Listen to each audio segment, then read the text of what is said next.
The balance of global politics shifted once again today.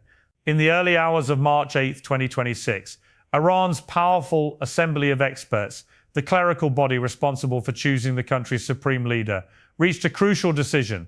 According to internal reports, the council has agreed on the next leader of the Islamic Republic of Iran. The official announcement has not yet been made to the public, but multiple diplomatic and intelligence sources say the decision has already been finalized behind closed doors. Across international intelligence circles and diplomatic channels, one name continues to appear more than any other. Analysts, senior officials, and regional experts with access to inside information consistently point to a single frontrunner.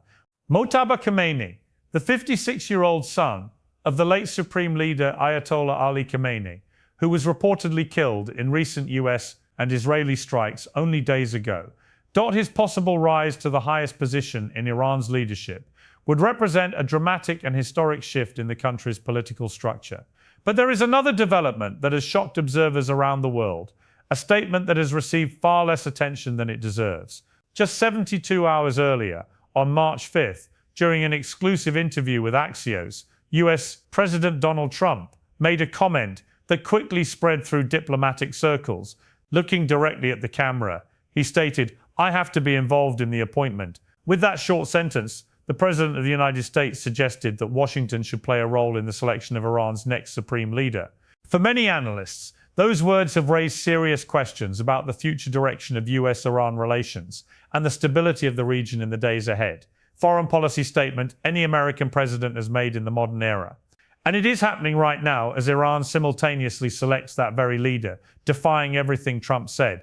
Before we go deeper into exactly who Mojtaba Khamenei is, why intelligence reports describe him as more radical and more violent than his father, what Trump's demand actually means legally and militarily, and what the Assembly of Experts announced in the last few hours, make sure you hit the like button and subscribe to the channel right now. This story is moving faster than any story this channel has ever covered. The formal announcement of Iran's new supreme leader could come within hours. When it does, everything changes. Let me show you exactly what is happening. And more importantly, let me show you what the headlines are not telling you.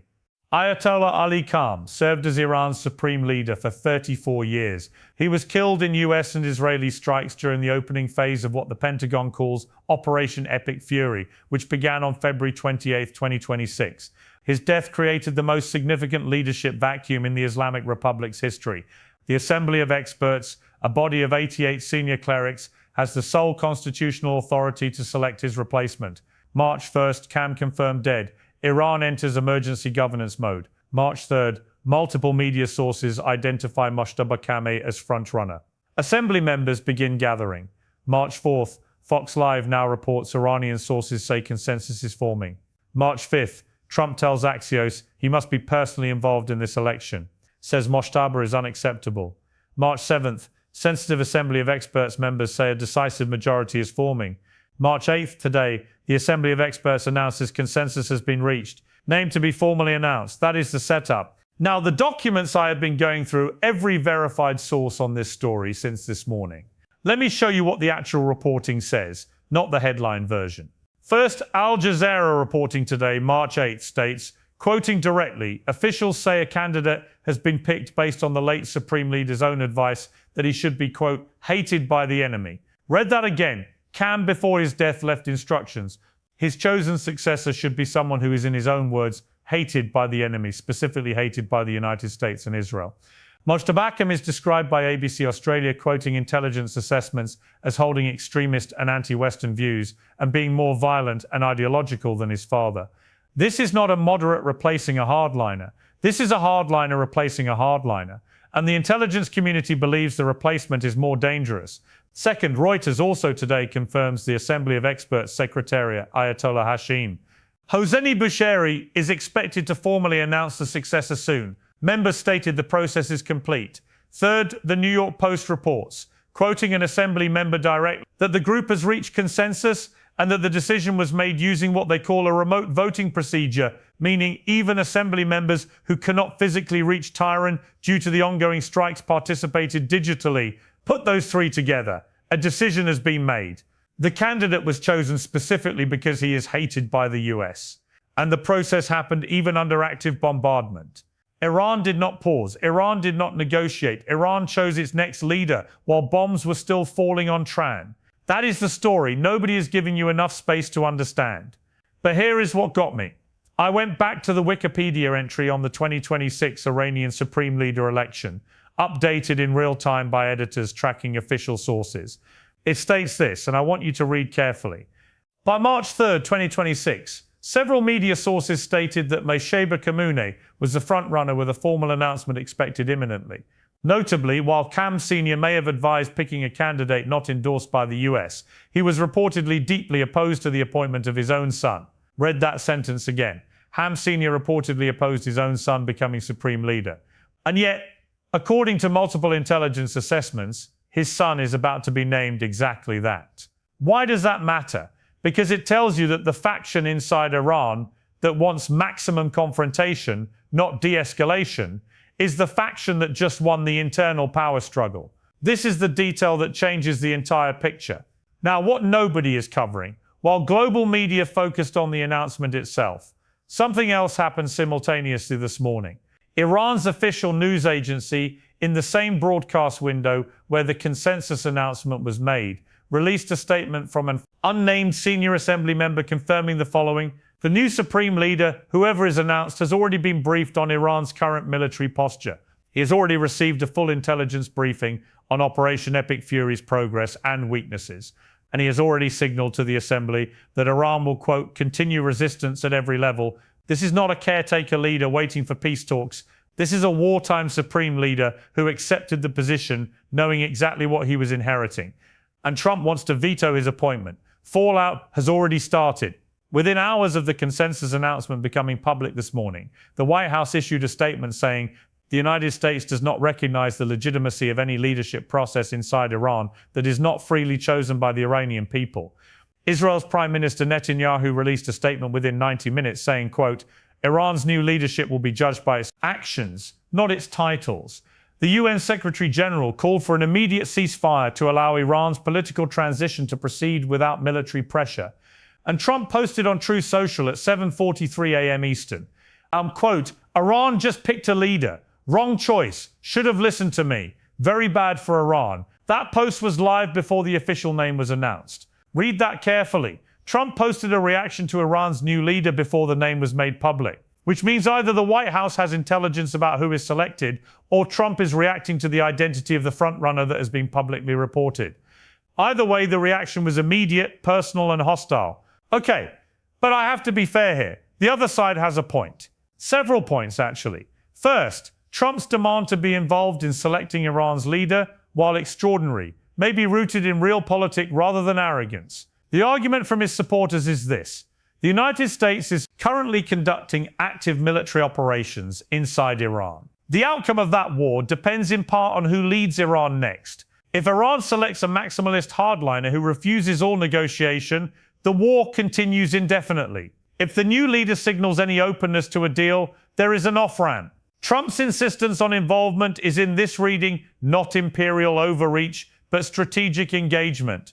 Senator Tom Cotton, appearing on Fox News Sunday morning, put it this way, quote, the president is right to insist on a leadership outcome that doesn't simply restart the same confrontation in 2 years. We're not going to spend American lives and money to put a copy of Khamenei back in power. That argument is not nothing. Second, the characterization of Mojtaba Khamenei as more radical than his father is based partly on intelligence assessments that have a mixed track record. In 2003, US intelligence assessments about Iraq's weapons programs were similarly confident and ultimately wrong. Critics of the current framing argue that Mojtaba, having lived through the destruction of the war, may actually be more pragmatic than publicly assessed. Third, Iran's right to select its own leadership without external interference is recognized under international law and the UN Charter. Trump's demand, whatever its strategic logic, has been condemned by China, Russia, Turkey, and several European allies as, quote, a violation of national sovereignty. Even Jonathan Turley, who is not a partisan figure, noted on Fox News this morning, a US president demanding involvement in selecting a foreign nation's head of state is legally unprecedented and potentially complicates any future diplomatic settlement. Weight of them when legal analysts across the political spectrum raise the same concern that matters. Look, I'm not here to tell you who is right.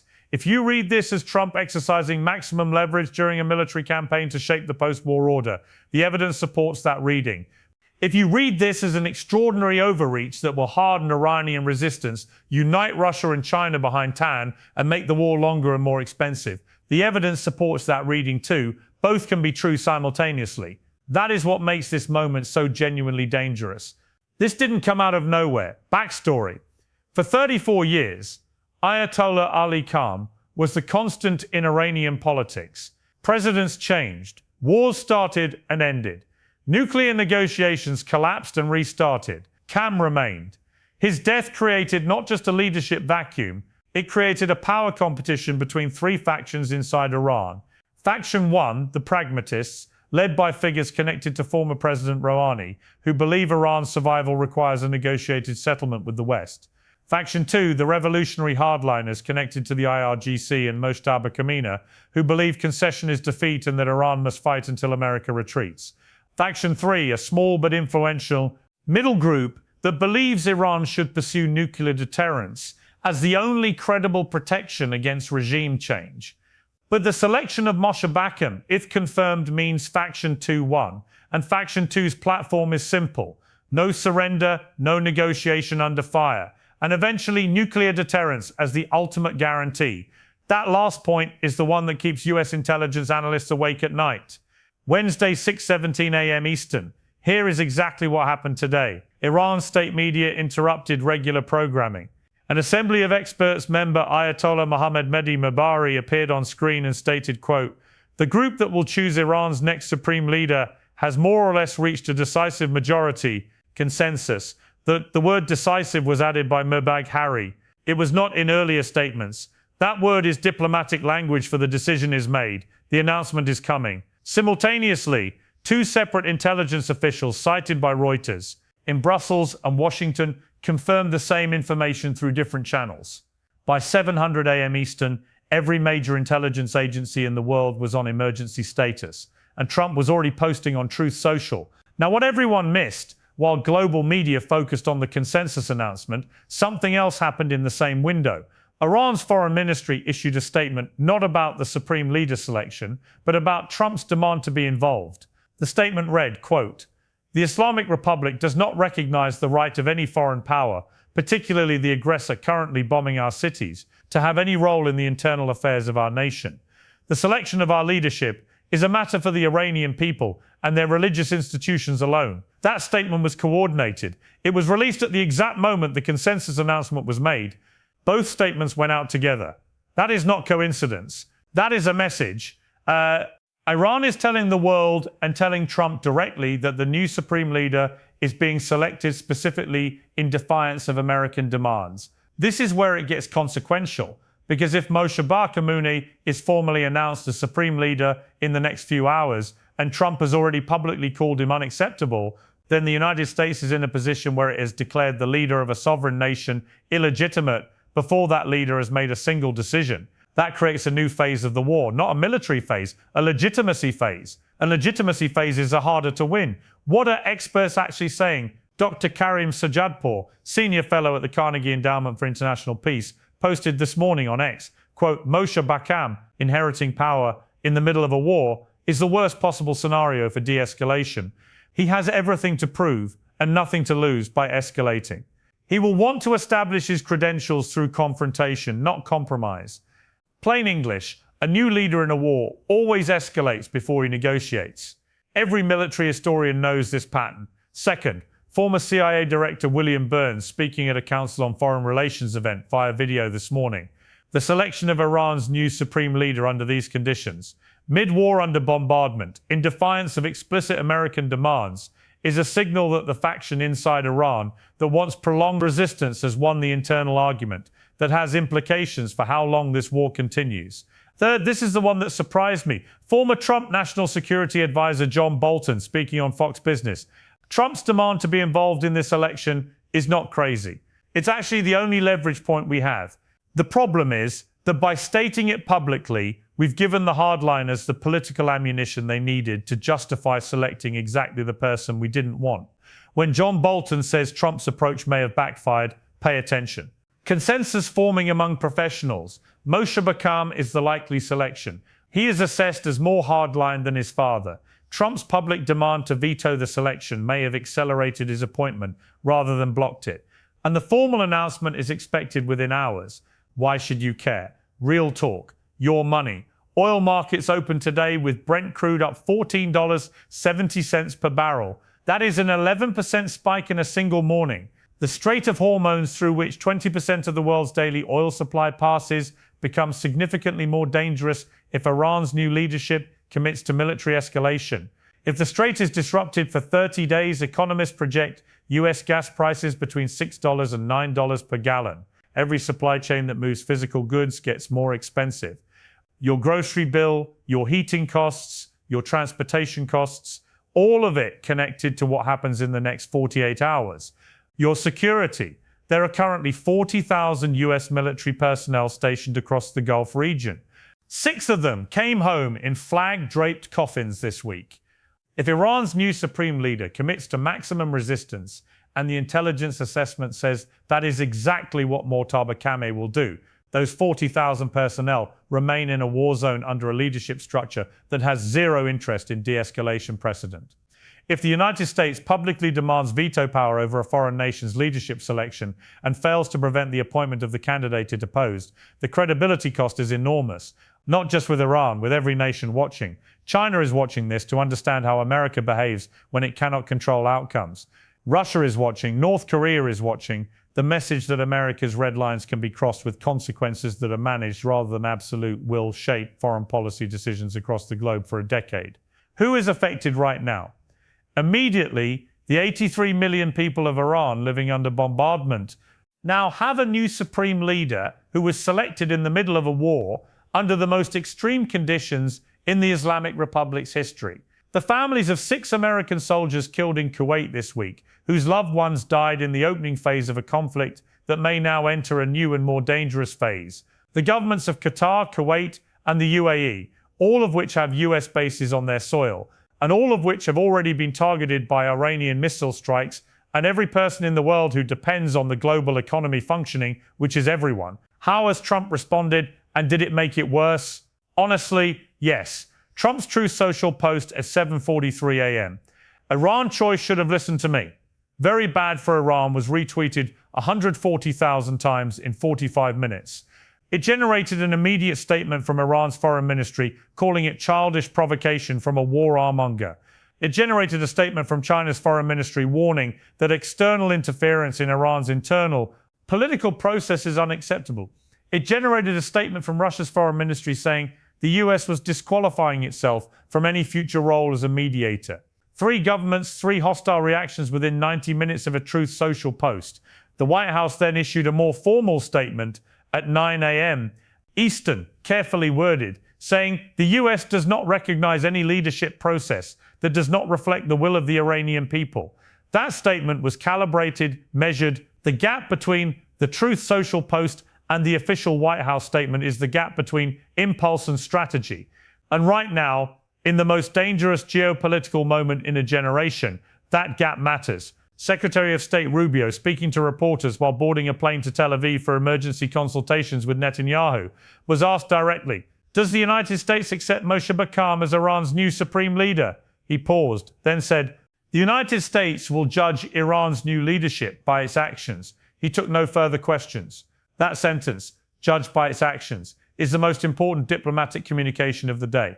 It is the off-ramp, small, deliberately ambiguous, but it is there. If Mojtaba once formally announced signals any openness to negotiation, any at all, that sentence gives the US administration the ability to engage without appearing to reverse itself. If he doesn't, the war continues. What is still unclear, 1, the formal announcement has not yet been made public. The name is expected within hours. Every intelligence agency in the world is waiting. 2, will Trump's public opposition to Mojtaba actually accelerate his appointment? As John Bolton suggested, the internal Iranian political dynamic suggests, yes, being opposed by America is inside the current Iranian power structure, a credential. 3, what back-channel communication has happened between Washington and Tehran since the consensus announcement? Public statements and private negotiations are always different. The actual red lines being discussed are not what is being said on camera. 4. What does Israel do next? Netanyahu's statement, judged by its actions, mirrors Rubio's language. That coordination suggests the US and Israel have agreed to a pause in the public confrontation while watching the leadership announcement.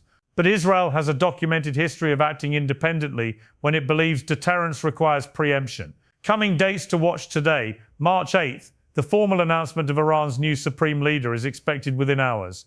I will cover it the moment it happens. Tomorrow, March 9th, the new supreme leader's first public statement will define the immediate trajectory. Every intelligence analyst in the world will be passing every word for signals about military posture, nuclear program, and negotiation willingness. Tuesday, March 10th, Secretary Rubio arrives in Tel Aviv. His meeting with Netanyahu will determine whether the US-Israel alliance presents a unified response to the new Iranian leadership or whether cracks begin to appear. Wednesday, March 11th, the UN Security Council emergency session on Iran convenes. China and Russia will speak. What they say about the new Iranian leadership will define whether the international coalition the US has tried to build holds together. Friday, March 13th, the CTBTO is expected to release its full seismic analysis of the anomalous underground event recorded 8 months ago, the event that may or may not have been Iran's nuclear test. If that report confirms a nuclear detonation, the new supreme leader inherits not just a war but a nuclear state. Every calculation in the region changes permanently and immediately. Subscribe now, turn on Stay Alert, and keep notifications on. This is one of the most critical developments unfolding in the world right now, and events are moving faster than most news outlets can track. The official announcement is expected very soon, possibly within hours, and the moment it happens, the full details will begin to emerge. As of now, Iran's Assembly of Experts has confirmed that it has reached a consensus decision. The identity of the chosen leader has not yet been formally revealed, but the announcement is expected shortly. According to multiple intelligence assessments and diplomatic discussions, the leading candidate widely believed to be selected is Mojtaba Khamenei. Analysts often describe him as holding even stronger ideological views than his father, and as someone likely to pursue a more uncompromising path in regional strategy. Meanwhile, US President Donald Trump publicly stated that the United States should have a role in the selection process, and described Mojtaba as unacceptable from Washington's perspective. Iran's foreign ministry rejected that suggestion almost immediately after the consensus announcement was reported. At the same time, Russia and China have voiced support for Iran's right to determine its own leadership without outside interference. The broader conflict continues to escalate. Reports indicate that 6 American soldiers have been killed as the war reaches its 9th day. The military campaign known as Operation Epic Fury has reportedly inflicted major damage on Iran's naval capabilities and significantly reduced missile launches, but it has not weakened Iran's resolve. Now the country stands on the verge of naming a new supreme leader. The last leadership transition in Iran occurred in 1989 when Ali Khamenei succeeded Ayatollah Khamenei.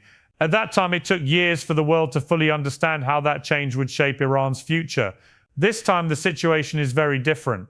A conflict is already underway, and whoever is announced in the coming hours will immediately face one of the most serious decisions in the history of the Islamic Republic: whether to continue fighting, move toward negotiations, or pursue the ultimate strategic deterrent. Stay connected to this channel and keep notifications enabled, because the moment the announcement arrives, the global situation could change dramatically.